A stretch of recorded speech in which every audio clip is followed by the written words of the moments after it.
He was a normal Okada rider. Then something happened and he became a Super Okada rider. Watch this video about Femi, the Okada rider. In the heart of Lagos, where the air hummed with ceaseless roar of engines, Femi navigated his Okada through the traffic. He was a typical Okada rider, a man in his late 20s with a lean build, honed from years of wrestling in the city's chaos. His skin was the color of the rich earth, scarred here and there from minor scrapes, reminder of close calls with reckless bosses or potholes that could swallow a tire whole. Femi's Okada, a battered red Honda he called Old Faithful, was his lifeline. It carried him from the slums of Ajegule to the upscale street of VI, ferrying passengers who haggled over fares and complained about the heat. Life as an Okada rider was glamorous. Femi woke up before dawn, gulped down a quick bowl of akamu, and hit the road by 5 a.m. The traffic was a beast, go-slows that stretched for miles, hawkers weaving between cars selling everything from gala sausages to recharge card, and the ever-present threat of last-mile officials. But Femi loved it in a twisted way. The freedom of the open road, the wind whipping through his faded helmet, and the occasional tip from a grateful passenger make it bearable. He dreamed of saving enough to open a small shop, maybe sell phone accessories, or even start a family with his girlfriend Dada, who worked as a tailor in Oshodi Market. One sweltering afternoon in June, Femi's routine shattered. He picked up Old Faithful from a mechanic in Mushin a week earlier. The bike had been acting up, spotting like it had malaria, so he handed it over to Baba Mechanic, a grizzled old man known for his cheap fixes and mysterious sources of parts. "I go make am brand new," Baba had promised, with a toothless grin. Femi didn't ask any questions.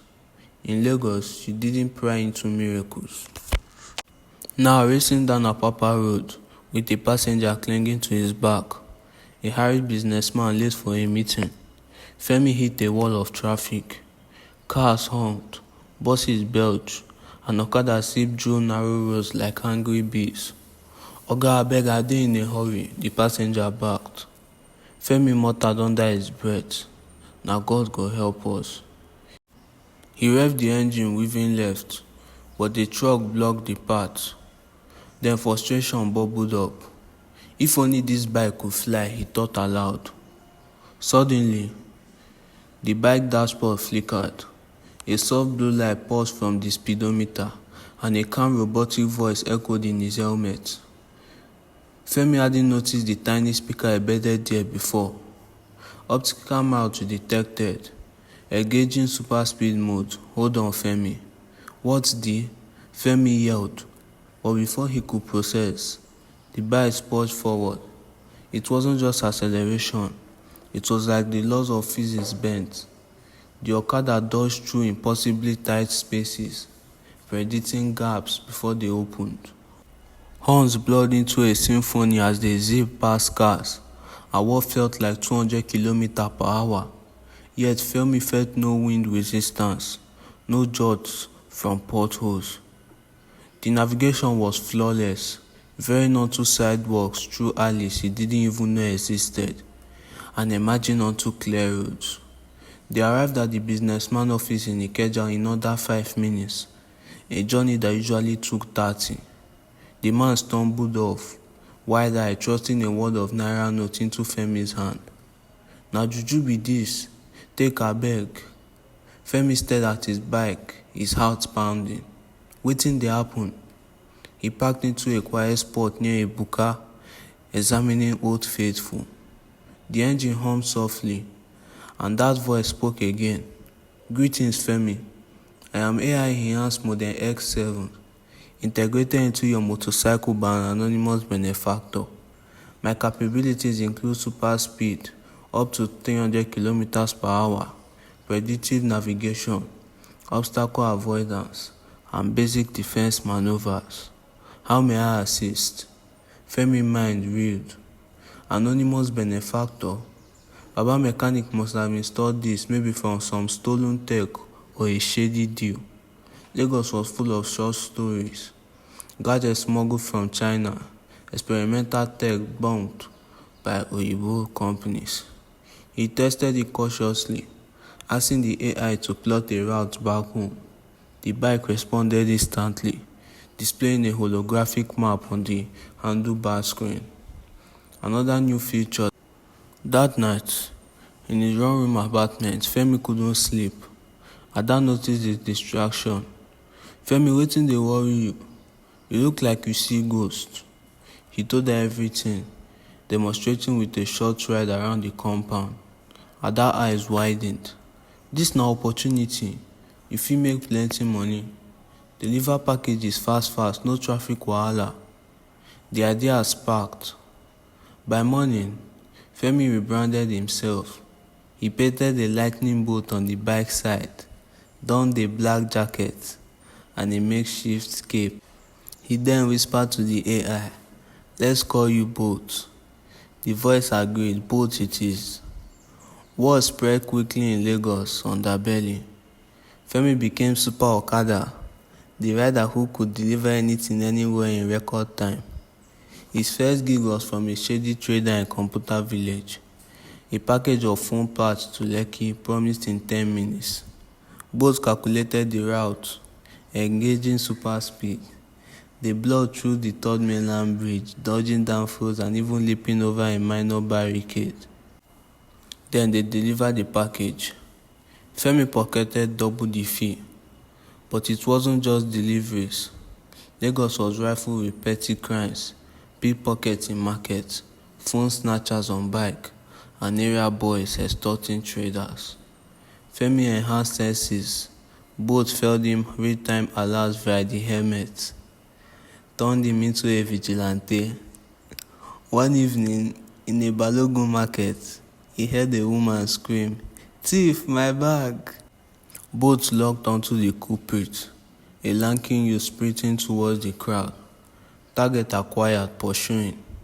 Then the bike accelerated, navigating the maze of stores with precision. Femi leaned low, extending an arm to snag the thief collar. A quick serve, and the boy tumbled into a pile of yam. Femi returned the bag, earning chairs and a free plate of jollof from the grateful woman. Super Okada legend grew. Social media buzzed with blurry videos of a red streak saving the day.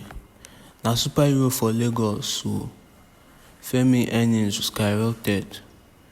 He bought Ada a new sewing machine from paid-off debt. But fame bred envy. Razor, a burly Okada driver from the rough edges of Agege. Razor was the king of the road, with a customized black Yamaha that roared like a lion. He charged premium fares, intimidated competitors, and ran a small gang of riders who protected territories. Razor's real name was Rashid, but no one dared use it.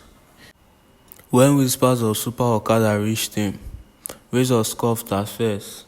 "Na lie, no bike man fit pass my own."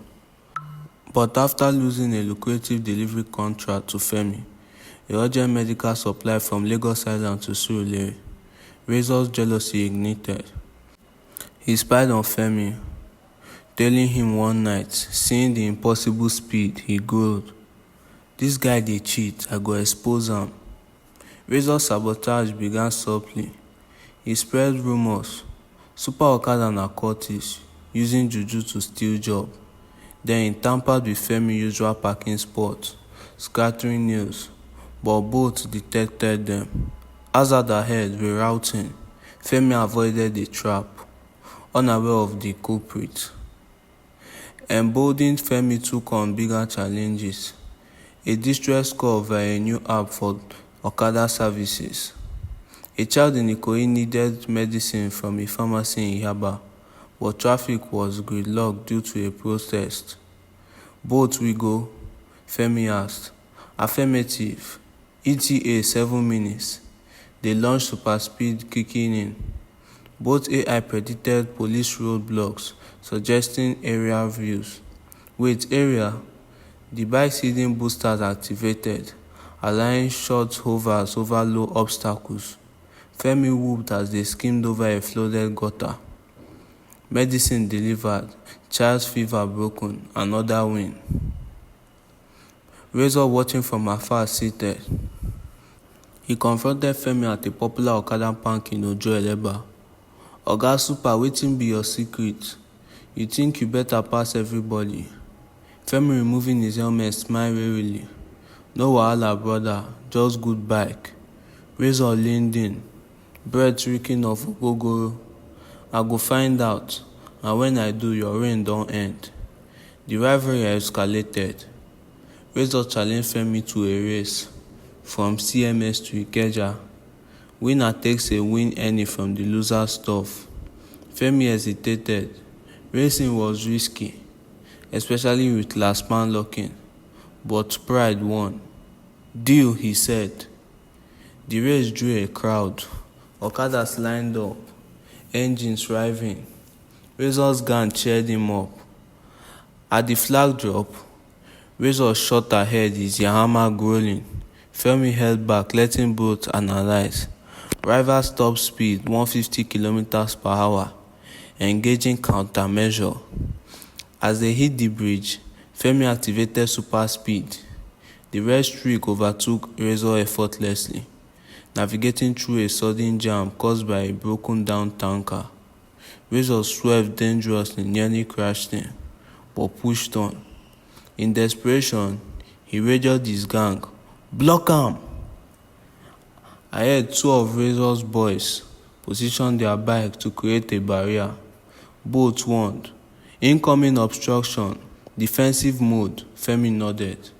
The AI deployed a sonic pulse, inaudible to humans but enough to startle the blockers, making them veer off.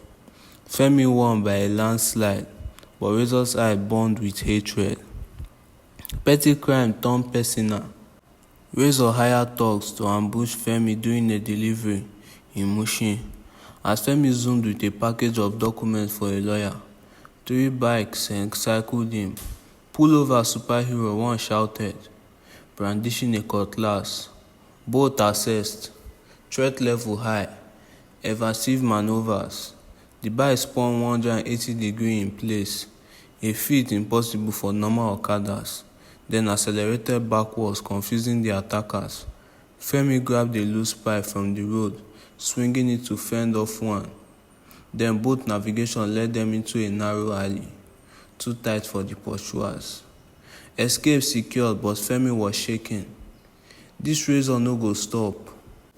Then Ada began to worry. "Femi, abeg, stop this superhero thing, e too dangerous." But Femi couldn't. The city needed him. Report of increased smuggling in traffic spurred on him. One night, he trapped a phone-snatching ring in Oshodi, using both night vision to spot hidden culprits. He zipped in, disarming them with precise swerves that knocked weapons away. Police arrived late as usual, but credited an anonymous rider. Razor, untattered, dug deeper. He bribed Baba Mechanic for info. Then Baba Mechanic said, "Dat bike, e be special. Some Weibo tech I find for scrapyard, AI something, but e get weakness. Overheat if you push too hard." Armed with knowledge, Razor planned his master stroke. He leaked a fake emergency, a bomb threat at Echo Market, drawing Super Okada out. Femi monitored police scanners via a vote hack rushed in. The market was chaotic, but no bomb, just Razor waiting with a trap. As Femi arrived, Razor gang surrounded him. "Now, superhero, let's see your juju." Razor revved his bike, modified with spikes on the wheel. They charged. Both warned. Multiple hostiles, overload risk if prolonged engagement. The battle was intense. Femi dodged spikes, using super speed to circle them. One thug launched. Both auto brakes saved Femi. but Razor was cunning. He threw oil slicks, forcing Femi to hover, draining energy. The AI voice glitched. Heat level rising, 80% capacity. Razor laughed. See, your machine dey tire. Femi mind raced. He couldn't outrun forever. Spotting a construction site nearby, he lured them in. Boats, maximum navigation, used the scaffolds. The bike complied, weaving through beams and cranes. Razor followed, but his heavier Yamaha struggled. Femi timed it, a sharp run, and both paws knocked a loose beam, blocking the path. Two tugs crashed. Razor barely escaped. Cornered atop a half-built structure, Razor dismounted, knife in his hand. Enough of road, Femi. Femi stood firm. Why you dey hate like this? We all hustling. You dey take my shine, my territory, Razor longed. Femi sidestepped, using his rider's agility. Bolt still humming projected a hologram distraction, a fake police siren. Then Razor hesitated. Femi tackled him, pinning him down. It's over. Police alerted by market vendors arrived. Razor was arrested for attempted assault and gang activities. His gang scattered. In the aftermath, Femi reflected. Super Okada has saved life, but at what cost? Both overheated during the chase, needing repairs. Baba Femi fixed it, revealing the AI was a defunct Nigerian startup experimenting with smart vehicles. E no be juju, just tech. Femi toned down with the heroics, focusing on legit deliveries. He partnered with logistic company using both abilities discreetly. Him and Ada got engaged, planning a simple wedding, but Lagos never slept, and neither did the guidance.